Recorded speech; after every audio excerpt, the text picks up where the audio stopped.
want that. Good evening, everybody. I'm just chatting away with my guest today about music and all sorts of things. Completely forgot to start the broadcast. Good evening, everyone. Welcome back to Photography Live and Uncut. I'm delighted. He's a great friend. Got to know him really well. Ted Vieira. Ted, welcome to the show. Hey, Paul. This is fun. Great to be here, man. It is good, and it is great. Great. Thank you so much for joining me. I just about made it because I got caught in some 1 inch of snow out there, and you know what it's like in the UK. 1 inch of snow and the country grinds to a halt. But anyway, I made it on time, and we just got chatting away about music and stuff. But tonight, what we really want to talk about is because Ted's been putting a lot of videos up recently about his experiences with film cameras and film.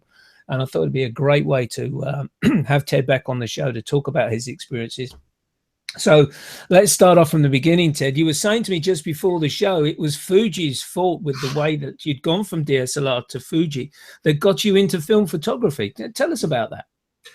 Yeah, well, you know, I came from Canon, where I was shooting full frame. Everything is so quick and so fast and so taken care of for you, you know, shooting those systems.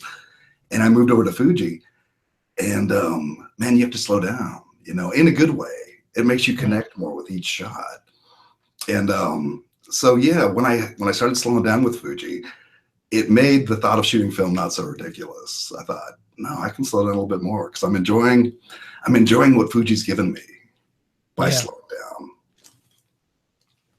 down. And you chose, did you, because the first videos I saw you were talking about using the Leica, was that the first film camera you bought after the Fuji experience, or was there another one in between? I'd shot some film cameras before, but it's not like I was like an old school film shooter. I was, you know, I mean, I shot film back when I was a kid and stuff, but it was like these little automatic cameras, you know, and stuff. Yeah. 35 millimeter, and you have it developed and stuff. But for my own film experience, yeah, I wanted to start off with Leica, and so that was the first camera I got. Yeah. Now, everyone knows in the photography geeks of us out there that it's a rangefinder camera, the Leica. And you were saying just before the show that you got so much involved with shooting rangefinder style with the Fuji. So that actual fact moved from the Fuji, or not moved because I know you still use it commercially, but that started to use with the rangefinder with the Leica wasn't much of a problem for you. No, I mean, it is a little bit different. You've got that optical viewfinder, but you know, the way Leica has set up, it's got that little square rangefinder patch in the middle that has the split images, and they come together when you're in focus. Yeah. And man, that engages you so much in focusing on the image, taking the shot and stuff like that. That's my favorite way to shoot now, is with rangefinder focusing. And then basically now, when you switch back to your Fuji, that's the way you use it with the, this is the OVF style of shooting as against the EVF, which is effectively through the lens, isn't it? Right, yeah. Well, you know what, when I am using Fuji, it's more for work. It's more for client stuff. Yeah. And so often when I'm doing that, if I do take it out and do street stuff, yeah, I'll still use the OVF. But if I am doing client work, I'm gonna get the EVF involved. I'm with you, yeah. And I want to make it as quick, get in, get the shots, get what I need, and get out. That kind of thing. Let's just talk briefly about your commercial side of things. You were saying to me just before we came on the show that basically your commercial work has really sort of taken off for you, doing quite a lot of work with the studio shop, but also you're getting involved with architectural type work now. Yeah, I've got a client here in Vegas who's developer who does a lot of the high rises and stuff from different projects around town. So he needed good pictures because, boy, a lot of times these guys, I mean, these are big money developments, right? But they have these little iPhone shots, and not good iPhone shots, because iPhone shots can be great, right? Yeah. But there'll be these kind of just really bad, not even good perspectives, not good angles and stuff, when they're just gorgeous structures, you know, and stuff. So I started getting more of that kind of work. And product photography, you know, you put everything on white kind of thing and get that. And one thing I've been kind of including lately is doing kind of like more editorial kind of look in the client work, because like with that development company, I went around after I did their headshots. I went around and did just like candid shots of people working at desks, looking at blueprints, doing that kind of stuff. Yeah. Great. That gave their website more authenticity. Yeah, it does. Yeah. Stuff. And for that, I wouldn't mind incorporating film into that kind of stuff, because that's kind of documentary style look anyway, and film can work well for that. Yeah. But when you're working for clients, time is money, right? And stuff. Yeah, so, time is money, and time is paramount. Yeah.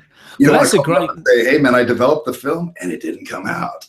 Oh no! We don't want that, do we? That's the trouble, isn't it? That's the thing. That is the thing. But that's a great idea, when you think about it. To bring some originality back into the work. But of course, if you say you're taking a photograph with a film camera, and then it's basically scanned and then it's put on the screen, which is going to be viewed via a website, you're sort of missing the plot a little bit there, I would have thought. The advantage, I think, that I've found with using a film camera is when you're printing the work. I think that's when you start to see a major difference. Yeah. Now I do see the difference on screen, but yeah, print. Well, to me, print, it just looks better whether it's digital or film. Yeah, quite agree with you. Print stuff out, it just looks so much. It adds a little bit of depth. Yes. Where on the screen, boy, it can just look great on the screen, but when you print it out, yeah, man, and you're tactile in your hand holding it. There's something special about it. Yeah, exactly. Yeah, and then we wouldn't be working at all. That's the trouble, isn't it? Yeah, exactly. So let's go back. We're talking about the Leica then. What lenses did you in the end invest in to use with your Leica? Because you've now got 2 Leicas now. Yeah. The first one I got, the first one I got was this. It's from 1987. Mm-hmm. This one was made. Mm-hmm. It still has like the lights red dot rather than Leica. It says LI. Probably can't read that.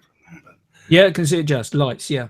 Yeah. And so I kind of wanted that just for like the camera nerd kind of thing, mm-hmm. Just to have the lights red dot. But it was a camera that was so it had been sitting in storage basically for 30 years. So there was some growth inside and stuff like that. Okay. Cleaned out and everything. It still shot, but you could just tell from the way it moved and the shutter sound and stuff that it needed some love, right? To kind of bring it back. And so I picked up this one. This is a 1995 model, the same camera, M6. And this one, the later M6s, the meter's a little bit better. It's a little bit more accurate, a little bit more solid. And so I got this on the 50 millimeter lens because I'd enjoyed shooting so much with that 35 f2 from Fuji last year. So I got really used to that 50 millimeter focal length. So I started with a Summicron 50 and was loving that. But then, you know what, man, that 30 or the 23 f2 on Fuji came out. And that the 23 1.4 is a gorgeous lens. And both of them put out really nice image quality, but the f2, kind of like with the 35, both gorgeous lenses, 1.4 and the f2 version, but the f2 version just perform a little faster in low light. So I went out to take the 23 millimeter on the Fuji out to test it, and it was kind of fun shooting at a 35 millimeter focal length again. So I thought, you know what, man, I really need to I want 35 millimeter lens for my film experience. So I picked up a used Summicron 35 f2 lens, and man, this is my favorite lens now. Right. So this setup here is probably going to be my most used setup for 2017 at least. Okay, so let me talk about the camera because I don't know a lot about the Leicas. I've handheld it, which is totally different, but you got a light meter on the camera, so you can basically light meter straight through the camera. You haven't got to use an external light meter. You've got everything available there on the camera itself. Yeah, like these M6s are fully mechanical, with the exception of the light meter. So the battery, you put a little battery, and all that powers is the light meter. So even if your battery goes dead, you can still shoot. You can still use any 16 rule or something like that. Okay. So yeah, and I could use, like, I've got my dad's old Pentax Spotmatic, and the meter's broken on that, and I can shoot with that. But it is nice to have a meter. Yeah, sure. And these ones are really solid. It's center weighted, and just, yeah, really solid, good metering. Great. Superb. What's your style of preference when you're actually shooting with the camera? Do you prefer to go slightly underexposed, or are you trying to sort of just nail it dead in the center there? I kind of, if I'm shooting during the day, I might underexpose a little bit, because I just, plus I'm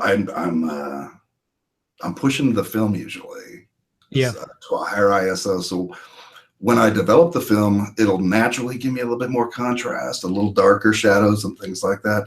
But if I am shooting during the day, I kind of like to shoot maybe just a little underexposed, not too much though. I still kind of want to get it, pretty close to dead center.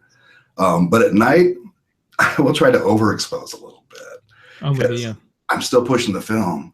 So when I develop it for that higher ISO, it's going to deepen the shadows even more.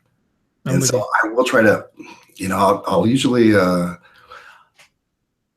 shoot a lot of the stuff out here in Vegas at night, like a lot of the neon and stuff like that. And so I won't expose for the neon, but I'll expose for like the wood right underneath the neon. I'm with you. So that it can still have a little bit of shadow detail, not much though. I mean, not much at all. And, it's interesting.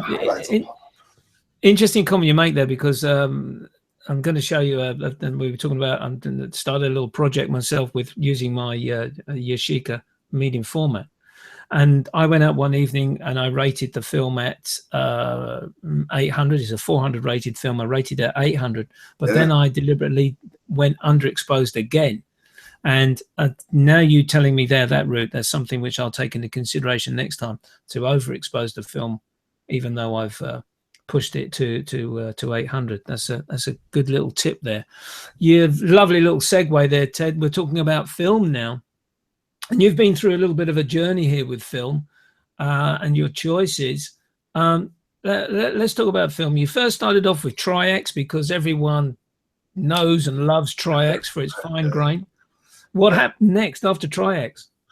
I loved it. I loved what I was getting, and I didn't shoot any of it at 400. I started right away shooting it at 1600, and because again, I'm going out at night. I thought, and I was so used to shooting with Fuji and stuff. I was so used to having that higher ISO. Yeah, exactly. Yeah.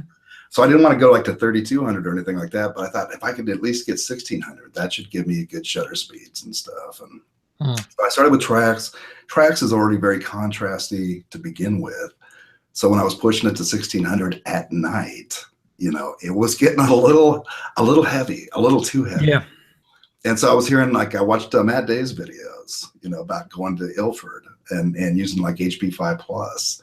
So I started shooting with HP5 Plus, and it still gave you a lot of that character that you'd see in the other films, but a little more latitude, a little more to deal with as far as the tones and stuff like that. So I loved that.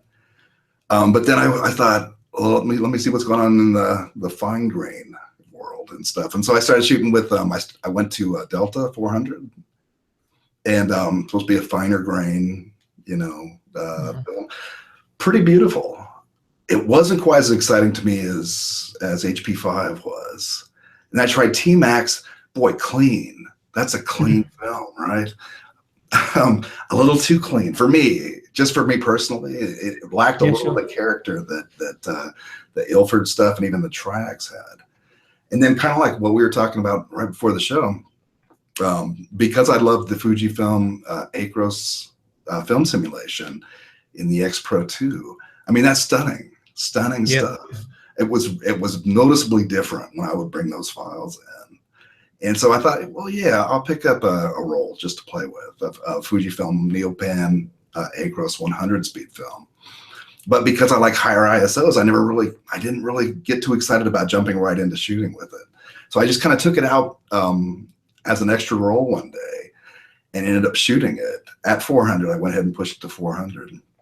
I came back, developed the film, scanned the negatives, and man, it was like I was home. I haven't left since, really. I should try some more stuff, and I'm sure I will at some point.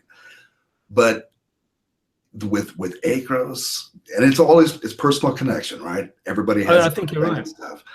But when I would see those, as soon as I saw those scans, I mean, it was so so different. Yeah. And even shooting film, I bring everything into Lightroom, and I might have to tweak the exposure a little bit, or do some things to make it how I really want it. With Acros, I hardly have to do anything. Really? I shoot the film. I might have to bump up a mist exposure or something like that or something, but the shadows, the highlights are so smooth. Just, yeah. I'm really excited because I've just picked up a roll of Acros to go in my Yashica, so I'm really looking forward to using that. I'm still using Ilford XB2 in my 35mm cameras. Talking of lenses, just going back very quickly, I picked up as I was saying to you before, I picked up a 28mm Series E Nikon lens to fit onto my little EM here, which I can also use obviously with my FM Nikon FM camera. And this is going to this is just a neat little lens, and I'm gonna, as I said to you, I'm gonna set that for the old zone focusing, and off we go for some street shooting the next time I'm out. Yeah. Ted, the next thing down the line, as we noticed from your videos, was you came across medium format. What was the reason for this interest in medium format? Man, that was a surprise too, because I had no plan on it. It's always kind of a neat thought to go to medium format, to get the larger negatives in this case. But I was just, watching YouTube one day, and oh man, I can't remember the guy's last name. Eduardo. How wears glasses. He did a 30 for 30 film project last summer and stuff. And in that series, he took this camera out and shot a different roll of film every day for 30 days and would show everybody the results and stuff. That's a big project, and to get everything on YouTube. Amazing project.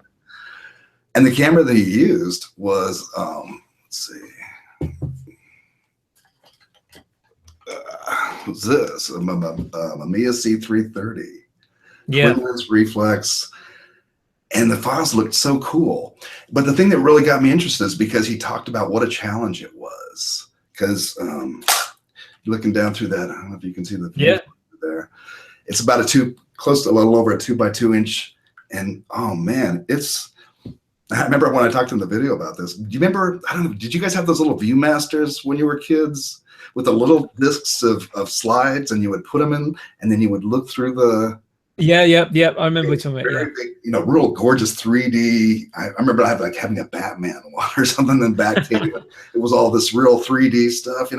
That's what this viewfinder reminds me of. Jerry, it's very three-dimensional, a lot of depth to it. Yeah. And so I just picked up some Acros 120 speed film or 120 millimeter film. Roll film, yeah. And put that in, went out one day, and you're shooting, you're looking down through the viewfinder, and it's not upside down like some are, but it's reverse. And so if you think you got to go that way, you really got to go the other way. Yeah, exactly. How are your lines, and stuff? Yeah. How's your horizon and stuff like that? It's a very different experience and so much fun. I didn't think I would put it down. I did. I ended up shooting with it. I shot with it for about a month, and I still want to go out and shoot more. And I'm glad I haven't. I keep wanting to do it, especially portrait stuff. But I ended up going back to 35 for my daily stuff. But this was so addictive, to be. It is. I couldn't agree more with you, because when I got the Yashica, because the first concern that I had when I bought it on eBay was, does it work? You run a risk when you buy something like that on eBay, as you know. And I got the roll of film, put it in the camera. I went out the very first day, and I was meeting a guy that I'm going to be doing a workshop with, Roberto Aguilera, and after that I walked around this park, this Battersea Park, and I was just shooting. I was getting so much enjoyment out of it, and I just hope these are coming out. And it's that sort of worrying concern. I had Ilford XB2 roll film in it again, a 400 rated, and I metered off an old light meter which I had from years ago. And I thought, well, if it goes wrong here, I'm going to blame the meter, not the camera. And got back home, took the film round to the guy straight away, and I said, look, his name's Jim. Jim, I'm running a test on this camera. He said, I'll process it for you tonight, and I'll let you know tomorrow morning, which he did. And he said, perfect. They've come out great. Lovely contrast, superb. You're going to be so pleased with the camera. So I was delighted. So next roll of film, I was full confidence of winning. But you're right. You look down into that viewfinder and you want to go left, and you've got to go right. But, but the other little tip which I noticed, they're great if you've got to take a photograph over a wall, because you just put the camera straight up and look at the viewfinder, and of course they've got the angle. It's brilliant for doing that. Yeah. The image comes out upside down, obviously, in terms of the rest of your images, but who cares? You've got your shot. You can't do that. Yeah. But it's man, that's a good idea. Amazing little tip that I picked up from one fella. I was looking at the Mamiya myself, but for what I was going to sort of practice and sort of look at it as in terms of a project, it's a little bit out of my price band in the UK here, and this Yashica came up on the Yashica D came up on eBay.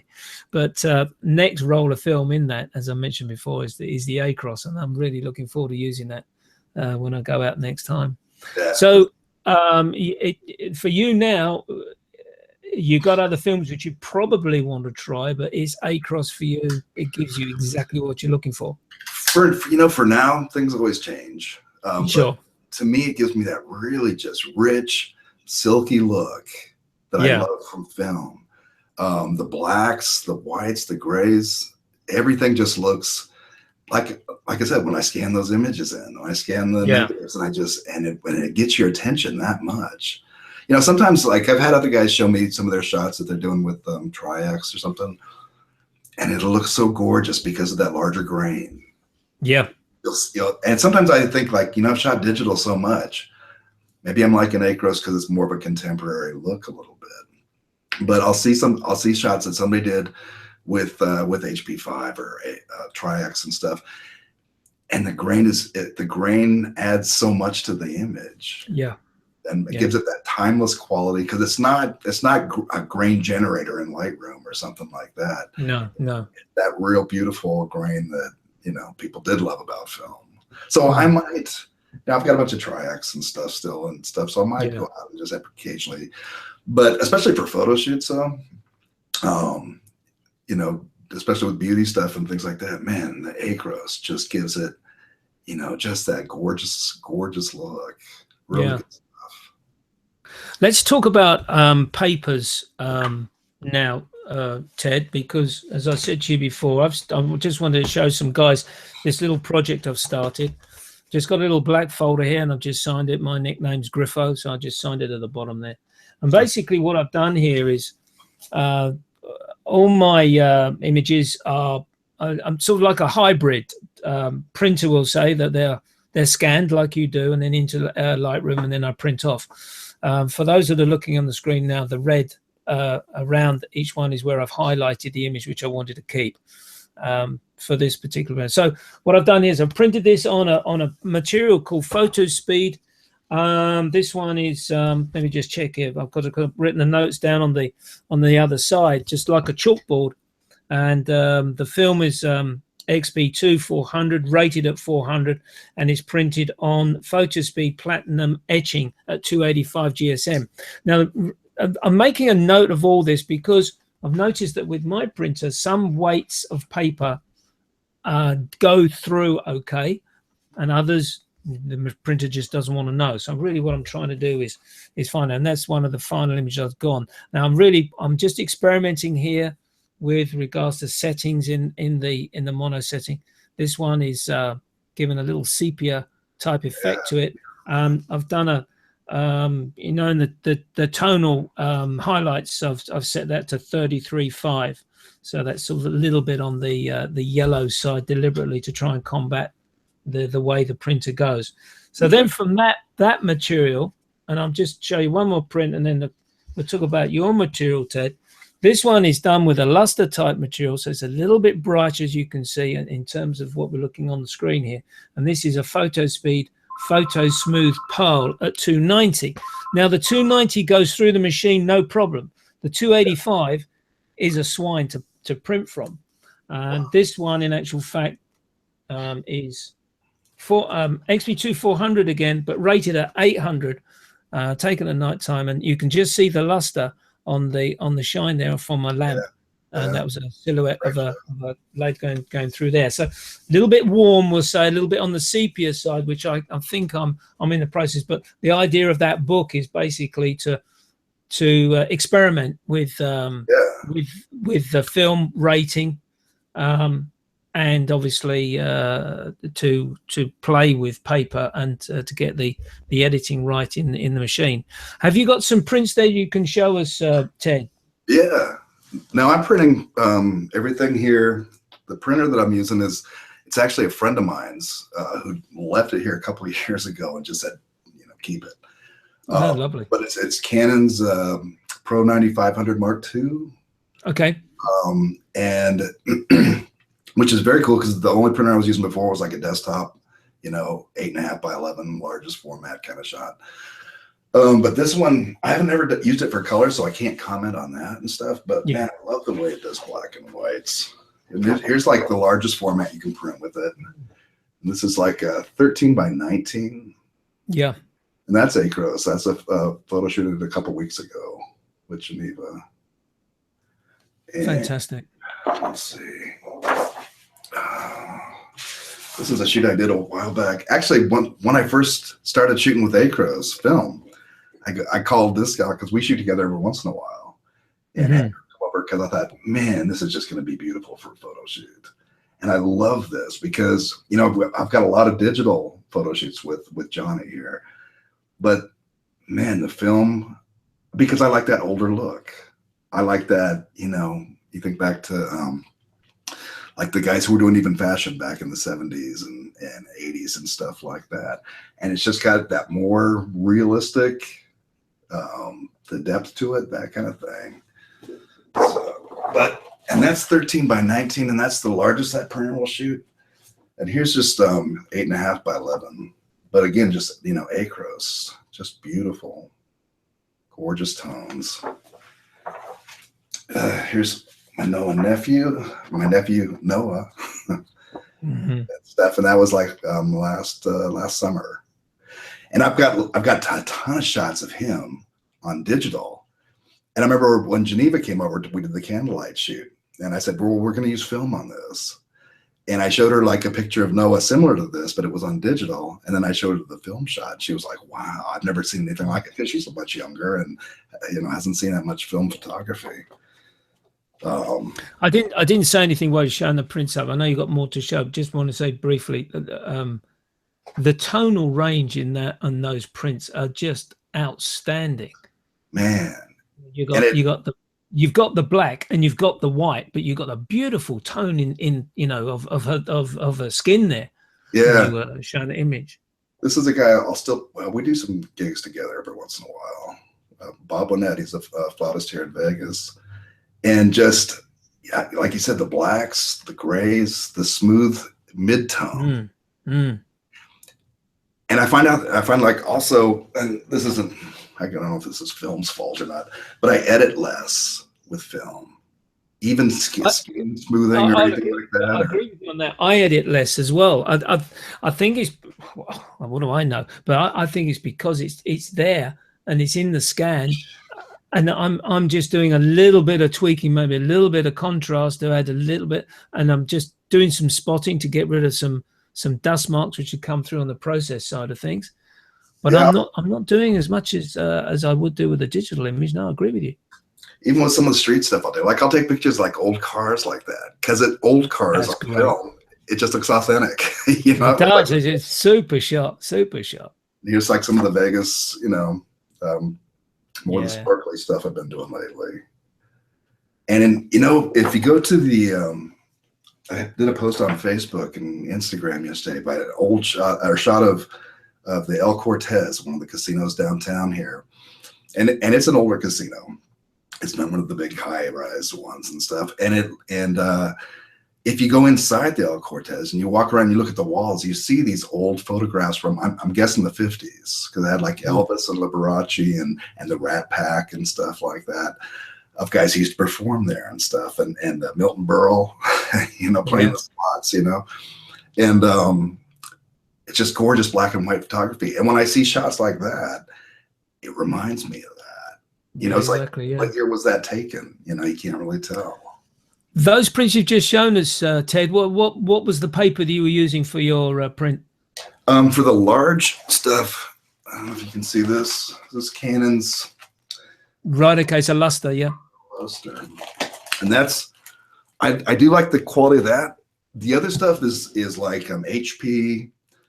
Like we were talking about how, I used to just print on like an office printer, or it was like a photo printer, but it always supported 8.5 by 11. So I had a lot. I've still got a lot of 8.5 by 11, just HP glossy stuff. I did find because I don't like that 8.5 by 11 crop. Like it just it kind of cuts off important stuff.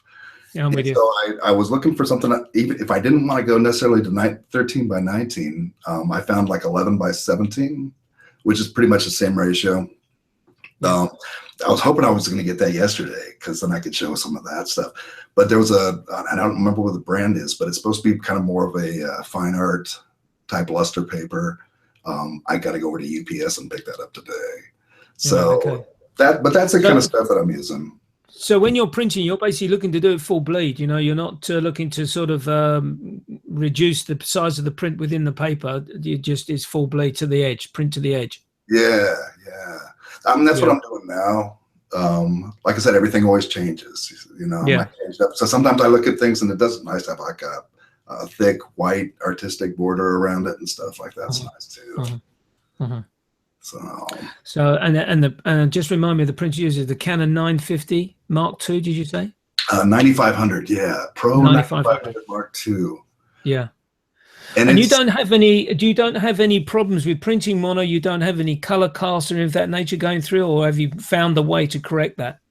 Nothing that bothers me. You got to take that for what it's worth, right? Because everybody's, it's a subjective thing. Of course, yeah. It comes out, I'm just like, man, I love this. I did print there. This computer or this printer does have a mode that you can put it into true grayscale rather than all the tone cartridges, all the color cartridges. It looks a little blah. It doesn't look quite as exciting as if you use all 9 cartridges or whatever. Yeah, so it doesn't give you the punch. Yeah, I know what you mean there. It's funny how inkjet printers work using all colors just to produce a straight mono print. I know. And so it might come out a little more sepia sometimes, maybe a little bit more of a little bluish. Yeah, this is one thing which I've noticed here. In actual fact, one of my favorite magazines which I get, and I do get it online, is for the Lenswork magazine with Brooks Jensen.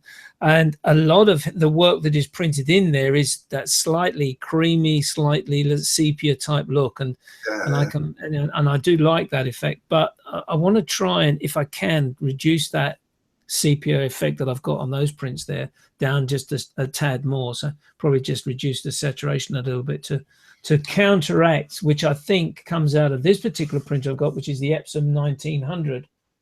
R1900. I think their tendency is to print rather with a little bit of a green bias. So I've got to counteract that with the yellow to do that. Others would probably say I should be putting some more red in, but I've tried that and it just throws everything out completely. Wow! So what's back to the color profiles, and you'll change the level of. Yeah, I'm tinkering with the highlight tones and the mid tones rather than adjusting the colors in the black and white developing module. So we can you got the highlights and the shadow toning effect. That's where I'm tinkering in that area, hoping that it'll correct the cast, because it's only in the mid-tones where the color is affected. So I'm hoping by using that I'll make the adjustment. But once I nail it, I'm going to bottle it and sell it. yeah, isn't that cool? That's what, how large prints can you make? How do you mean? Oh, like physical. How large can you? Oh, how large? This is in UK terms. This is an A3 plus printer, which is what's the one you said there was? Hold on, I've got the sizes around here somewhere. It's a little bit different than the. Yeah, because the American sizes are a little bit are different from us. I haven't got any A3 here to hand actually. This is an A3, just slightly cropped actually. Oh, that's nice. That's a good size. See, I mean, I used to print like 20 by 30s sometimes, and it's kind of impressive for clients to see and stuff when they walk in. But anymore, I'm like, to me, that would be as large as I'd want to go. Well, this is it. You know, how big do you want to print to go? You know, really, originally for me, getting the A3 was when I joined the camera club, and I thought, well, everyone was printing A3, and I thought, well, I want to be part of that gang. But then, of course, I stepped in and realized that once you print something to A3, it shows all the errors and mistakes, and you get marked down accordingly because the judges can see all the mistakes. Like, so then, 4x6. So then, yeah, exactly right. So you put them on the 50-40 boards, you know, sending me the boards, and you just put a 6x6 print in there, and it gives you a 10 straight away because it looks fantastic. Yeah, well, and that's what I've seen too in some of the galleries I've seen, where they're not doing large format prints. Yeah, and maybe might be, like you said, like a big, nice white mat around it or something like that. But that's what right. that does is it draws the viewer in more, rather than pushing out at them. It makes them, you know. It makes people think. And I'll tell you one thing which I've been doing recently is using, what's this paper here? This is Kodak 10x15, 4x6, and there's another one I've been using 7x5, which is an oyster paper. They call it 271, made by Permajet. And what I've got is got one of these little sort of notebooks, you know. So I just use it, and these are my iPhone images. Wow. And I've just been printing those off 4x6. That's a great project. That's a great idea, man. And actually, sometimes I'll take this out on the street, and if for argument's sake someone stops me and says, "What are you doing?" Right. I say, "Well, look, this is the type of work that I do, and I print." And and they go, "Oh, you're a street photographer," and then it all sort of changes, and the conversations open up. Yeah. Just show you a couple more, which. This is on slightly smaller paper. I just so I took this one out of the plane. It shows a bit blue on the. No, there it is. Took that out of the plane. That's an iPhone image with using Hipstamatic. Yeah. So you know I just love doing these things, and of course by doing the regular printing with the paper, it starts to you get your practice in, and your prints work out, and it's worthwhile. It's worthwhile doing it. Well, we always talk about like storage issues too. Well, exactly. That's whether another you're shooting film or digital. I mean, digital, man, who knows what's going to happen in 10 years, right? Film, exactly right. Hopefully it doesn't get burned up or doesn't, get moldy. I did hear that Kodak have started to make Kodachrome again. Yeah, they're even making Kodachrome too. I didn't know that, and it's just amazing, isn't it? We've gone full circle. Yeah. Where I used to shoot Kodachrome 25 and Kodachrome 64, and I thought when that died, I thought, well, this is it. But now Kodachrome's back in. If they're going to do Kodachrome again, brilliant. I don't know if that's solid yet. I've heard that they're thinking about what would it take for us to be able to do this again. And the cool thing is, man, analog stuff is coming back. It is indeed, definitely. Digital has its firm foot on everything, and it's got its jobs that it nails. Right, digital is very important, but analog, I think, technology is made to make everything more convenient. Right, every kind of technological advance is for convenience. For the most part, because we've already taken great pictures with cameras and stuff. So digital makes it more convenient. Downloading music, more convenient, right? Than buying this vinyl and listening to it. And that's more convenient. It's not necessarily better. It's not worse or better. It's different. I think that people are starting to find the charm in the analog stuff. Yes, I think you're right there. Bringing that back. I started listening to vinyl again this year. It's because of these film cameras. It's because of these cameras that I'm shooting with. These damn things. And they had in the UK, they announced that basically vinyl sales had literally taken off in the last part of last year. Getting the proper old LPs, and I started doing that. I've only got probably about 10 of them now and stuff, but like Miles Davis and stuff. Don't stop me on that stuff. Man, it's so cool. I'll come out in the morning now, instead of just going right to YouTube, I'll start with some Ella Fitzgerald. That's right. That's it. The pops and stuff, but that's part of the aesthetic quality. I mean, I don't want to not be able to recognize the song because it's popping and scratching so much, but an occasional little glitch or pop or thing, kind of part of the experience. It's interesting you talk about this because, as I said to you, we had such a great chat before the show. This has been brilliant. If we just carried it on, but the thing was, I've been around my son's apartment just doing some decorating for him and to help him out. And as I said to you, I put on some blues, I put on Eric Clapton and B.B. King and some Rolling Stones, and I've had some Miles Davis on today. Do you find listening to that sort of music puts you in a sort of a mellow sort of mood that you really get on with your work? Oh yeah. Like if I put on something like Chet Baker or something like that, where he's singing, and like the one album that I have, it's kind of all the tunes that he had, like in Let's Get Lost, that the documentary about him by, who's the photographer? I can't remember. The guy who got Peter Hurley started. No. Can't remember. Bruce Weber. Bruce Weber. Okay. It put this video together on Chet Baker and this documentary. And so a lot of these songs are from that. And, you know, man, Chet hasn't had the best life, right? I mean, with substance abuse and things like that. And so his voice is not always the best, right? But it's got that charm. It's got that, you know, and stuff. And I can listen to that and edit, you know, and stuff like that, or go through and do work and things like that. And it puts you in that zone. It does put you in the zone. You're quite right. And obviously, from my aspect now, we're concentrating more on my photography now that I'm working from home. You know, doing your blogging, you're doing your Facebook stuff, and your Google Plusing, and all sorts of stuff. And I'm just writing away, and I'm thinking, total at ease. And in the background is this fantastic music, which, to be honest with you, I've never really listened to until the last sort of couple of years. And it's just amazing, just amazing. It puts you in the zone, and that's exactly right. And you've used a great word there.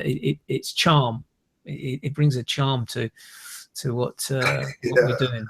We need more of that, you know. Yeah, coming back. The analog is coming back. Film's coming back. Vinyls are coming back. And what's more, great news. You heard it here first by the sound of things. There's a good chance that Kodak could be returning with Kodachrome. Wow. And guys were making new films, like Bellamy Hunt. He's got his Japan Camera Hunter 400 or whatever, you know. And so you got new film companies, new people producing film. You've got old films, you know, icons starting to bring them back again, and film sales just keep going up. You know, I was listening to This Week in Photo. I think it was a couple weeks ago, and they were talking about film, maybe because of the Kodachrome thing. I can't remember who the guest was, but he apparently had like interns working around him. They were all younger guys or gals, and you know, in their teens and early 20s. They all shot film. Amazing. None of them shot digital. They all shot film. You know. And you know, only I would say it's only about a year ago that I went into a local camera store. It's a well-known camera store in the whole of UK here, and I asked for some slide film. And the guy looked at me. I just said to him, "Have you got any slide film?" I didn't say what product, Fuji film or Kodak or whatever. I just said, "Have you got any slide film?" And he looked at me as if I was off another planet. And then only just a couple of weeks ago, I went into the guy and I said, "Just out of interest, have you got any Acros?" And he said, "Yeah, sure. Got. How much do you want?" Okay, so the educational process happened, you know. Exactly right. It's all happening. Ted, what a great show. Thank you so much for joining me, learning about your experiences with those Leica and the Mamiya, the film experiences you had. And your videos are great. I just love your videos with the way you talk it through. This is fun, man. This is good. This is great. And thanks. I think it was great you showing the prints rather than me going to a screen share and having a look at those and seeing the physical item. Absolutely superb. Ted, thank you so much for joining me. We'll do it again. We've got a little bit more. When we got some more project work done, we'll do it again, eh? Yeah, man. Good stuff. Perhaps when Kodak have released Kodachrome and Kodachrome, we've both been using have a celebration kind of thing. Have a celebration, yeah. Superb. Thanks again, Ted. Everyone who's out there watching, we've had some live viewers as well. Thank you so much for joining us. And suffice to say, when you're going out shooting, leave your camera bag at home. All the best to you. Bye for now.